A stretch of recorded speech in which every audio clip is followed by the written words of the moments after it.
আচ্ছা আল্লাহর দয়ার আগে আর কিছু আছে কি? তো বলছে আব্বা আসমানের থেকে কি? বলে আসমানের থেকে আমার গুনাহ সবথেকে বড়। আর বলছে আব্বা আর কিছু বড় আছে? বলছে আমার গুনাহ থেকে বড় হচ্ছে আমার আল্লাহর দয়া। দেখেন জাহান্নামের স্তর কটা বলেন? 7টা। আর জান্নাত কটা বলেন আপনারা? জাহান্নাম কটা? 7টা, শুনেছেন তো? আর জান্নাত 8টা। আচ্ছা জাহান্নাম হচ্ছে আল্লাহ যাদের প্রতি খুশি হবে তাদেরকে কি জাহান্নামে দেবে? কোথায় দেবে তাদের? জান্নাত দেবে। মাশাআল্লাহ, আপনারা শিক্ষিত মানুষ, জ্ঞানী মানুষ, বুদ্ধি মানুষ, বাহ খুব সুন্দর।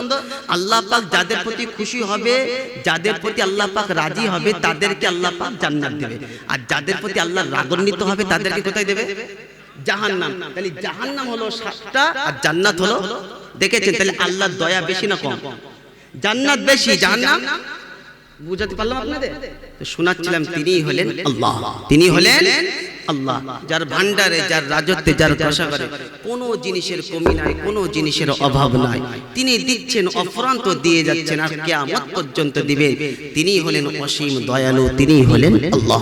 তারপরে পরে অসংখ্য দরুদ ও সালাম বর্ষিত হোক আমার নবী, আপনার নবী, ইমামুল আম্বিয়া, ফখরে দো জাহা, হুজুরপুর হযরতে মুহাম্মদ মুস্তাফা, সকলেই বলেন সাল্লাল্লাহু আলাইহি ওয়াসাল্লাম। তারপরে পরে আল্লাহর রহমত অযাচিতভাবে বর্ষিত হোক তার সকল নেক বান্দা ও বান্দির প্রতি, সকলেই বলেন আল্লাহুম্মা আমিন। বাপজি সোনাল্লাহেরা, নওজোয়ান তরুণেরা, ঈমান ওয়ালার জন্য আল্লাহ পাক ওয়াদা করেছেন। কাদের জন্য বলেন? নাফরমানদের জন্য আল্লাহর ওয়াদা আছে। কোনদিন শুনেছেন আপনারা? আল্লাহ পাকের যত ওয়াদা কার জন্য? ঈমান ওয়ালার জন্য।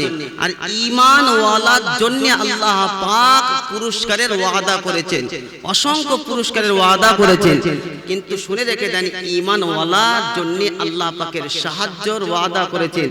ঈমান ওয়ালার সঙ্গে আল্লাহ পাক স্বয়ং আছেন। জোরে বলেন সুবহানাল্লাহ। ঈমান ওয়ালার সঙ্গে কে আছে? ঈমান ওয়ালার জন্যই যথেষ্ট হচ্ছেন আল্লাহ। এই কায়নাতে শুনে রেখে দেন, ঈমান ওয়ালাকে হেনস্থা করার জন্য, বেইজ্জতি করার জন্য ঈমান ওয়ালাকে অনেক রকম ভাবে পরিকল্পিত করেছে, কিন্তু কোনটাই তারা সাকসেসফুল হতে পারেনি। পেরেছে কি? আর পারবেও না।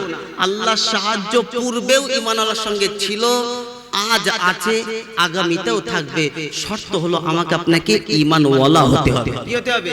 আল্লাহর কসম, ঈমান ওয়ালা এত দামি যে ঈমান ওয়ালার জানাজায় আল্লাহ পাকের ফেরেশতাও শামিল হয়েছে। জোরে বলে। আমি আপনাকে এক একটা করে দেখাবো ইনশাআল্লাহ। কি বলেন? যে মুয়াজ্জিজ সাহেব তো পাশে বসে আছে, আমি যোগ্যই না মাওলানা সাহেব, কথা বুঝতে পেরেছেন? আমার ক্লাসমেট হতে পারে, কিন্তু শিক্ষায় আমার থেকে অনেক ঊর্ধ্বে। মুহাদ্দিস যারা যে যা চেনে সেটা কেনে, যে যেটা চেনে সে সেটা কেনে। আপনারা জানেন না যে কত বড় রত্ন। তো বাপজি সোনাল্লাহেরা, কি শুনেছি? ঈমানওয়ালা এত দামি যে ঈমানওয়ালা জানাজায় আল্লাহ পাকের ফেরেশতা, আল্লাহ পাকের ফেরেশতা জানাজায় শরীক হয়েছে। কথা বুঝতে পেরেছেন? তারা ঈমানওয়ালা ছিল, তারা এত দামি ছিল, তাদের দিলে শুধুমাত্র আল্লাহ এবং আল্লাহর রাসূলের কি বলেন জি ভালোবাসা ছিল। জোরে বলেন সুবহানাল্লাহ। আল্লাহর নবী সাল্লাল্লাহু আলাইহি ওয়াসাল্লামের সাহাবী নাম হলো সাদ বিন মুআজ রাদিয়াল্লাহু তাআলা আনহু। এ বাপজি সোনাল্লাহের নওজোয়ান তরুণেরা, আমার সোনামণি মা বোনেরা, সাদ বিন মুআজ রাদিয়াল্লাহু তাআলা আনহু কেমন আল্লাহ প্রেমিক ছিল শুনে রেখে দেন। তার জানাজায় শুনে রেখে দেন 100-200 নয়।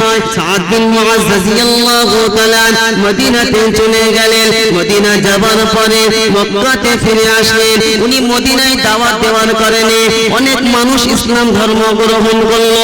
এই সাদ বিন মুআজের সঙ্গে শুনে রেখে দেন উমাইয়ার একটা সম্পর্ক ছিল। উমাইয়ার সম্পর্ক ছিল।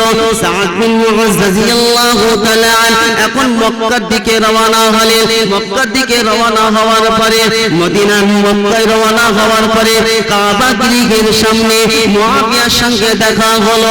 এমন অবস্থায় আবু জেহেল পাশে বসেছিল। আবু জেহেল বলছে, ও উমাইয়া, তোমার সাথে ওটা কে? বলছে এটা হলো সাদ বিন মুআজ। বলছে ওনাদের সাথে কথা বলো না। কেন? এই জন্য কথা বলে না, ওনারা হলো অপরাধী। কেন অপরাধী? নাউজুবিল্লাহ। বলছে এই জন্য অপরাধী যে নবী মুহাম্মদ সাল্লাল্লাহু আলাইহি ওয়াসাল্লামকে আশ্রয় দিয়েছে। এ বাপজি সোনাল্লাহের নওজোয়ান তরুণেরা, সঙ্গে সঙ্গে আবু জেহেল বলতে লাগলো, ও সাদ বিন মুআজ, যদি উমাইয়ার সাথে তোমার সম্পর্ক না থাকতো আমি এই মুহূর্তে তোমার গর্দানটা উড়িয়ে দিতাম। দেখেন কেমন বীর সাহাবী, দেখেন দিলে তাদের শুধু আল্লাহর ভয় ছিল, দুনিয়ার কোনো ব্যক্তিকে ভয় করতো না। নবীর কতটা ভালোবাসা ছিল। যখন আবু জেহেল এই কথা বলতে লাগলো, সাদ বিন মুআয রাদিয়াল্লাহু তাআলা বলতে লাগলো, এ আবু জেহেল শুনে রেখে দে, যা বলেছিস সাবধান, আমার নবীর নামে আর একটা অফেন্সিভ কথাবার্তা যদি জবান দিয়ে বার হয় আমি সাদ বিন মুআয কখনোই মেনে নেব না। ময়দানে লড়াই করব, তোকে আমি ছেড়ে দেব না। নওজোয়ান তরুণেরা, আমার সোনামণি মা ও বোনেরা, বাপজি শোনালেন খন্দকের যুদ্ধে শুনে রেখে দেন সাদ বিন মুআয রাদিয়াল্লাহু তাআলার শরীরে তীরবিদ্ধ হওয়ার কারণে শরীর দিয়ে রক্ত ফুলকি দিয়ে বার হচ্ছে, রক্ত প্রবাহিত হচ্ছে। এমন অবস্থায় সাদ বিন মুআয রাদিয়াল্লাহু তাআলা শহীদ হয়ে গেলেন। শহীদ যখন হয়ে গেল, তার জানাজার নামাজে আল্লাহর তরফ থেকে আসমান থেকে ৭০,০০০ ফেরেশতা তার জানাজার নামাজে শরীক হয়েছিল। নওজোয়ান তরুণেরা, কসম খোদা শুনে রেখে দাও, যদি ঈমানওয়ালা হও তোমাদের কোনো চিন্তা নাই, ঘাবড়াবে না। তোমাদের সঙ্গে আছে যিনি, তিনি বলেন রব্বানা ওয়ালা তাহিনু ওয়ালা তাহজানু ওয়া আনতুমুল আ'লাউনা ইন কুনতুম মুমিনিন। চিন্তা করো না, ঘাবড়াবে না। যদি তোমরা প্রকৃত মুমিন হও, প্রকৃত ঈমানওয়ালা যদি হও, তোমাদের কোনো অসুবিধা হবে না। শোনালেন নওজোয়ান তরুণেরা, আজকে নিজেকে ঈমানওয়ালা বলে দাবি করে, নিজেকে মুসলমান বলে দাবি করে, নিজেকে ঈমানওয়ালা বলে দাবি করে, আল্লাহর কাছে দৈনন্দিন নামাজের ভিতরে হিদায়াতের দোয়া চাই, ইহদিনাস সিরাতাল মুস্তাকিম। যে হিদায়াতের জন্য আল্লাহর কাছে দোয়া চাইছো, কসম খোদা শুনে রেখে দাও, হিদায়াত পাবে তারা দিনের জন্য স্যাক্রিফাইস, কষ্ট মুজাহাদা করবে যারা। ওয়াল্লাযীনা জাহাদু ফীনা লানাহদিয়ান্নাহুম সুবুলানা ওয়া ইন্নাল্লাহা লামাআল মুহসিনিন।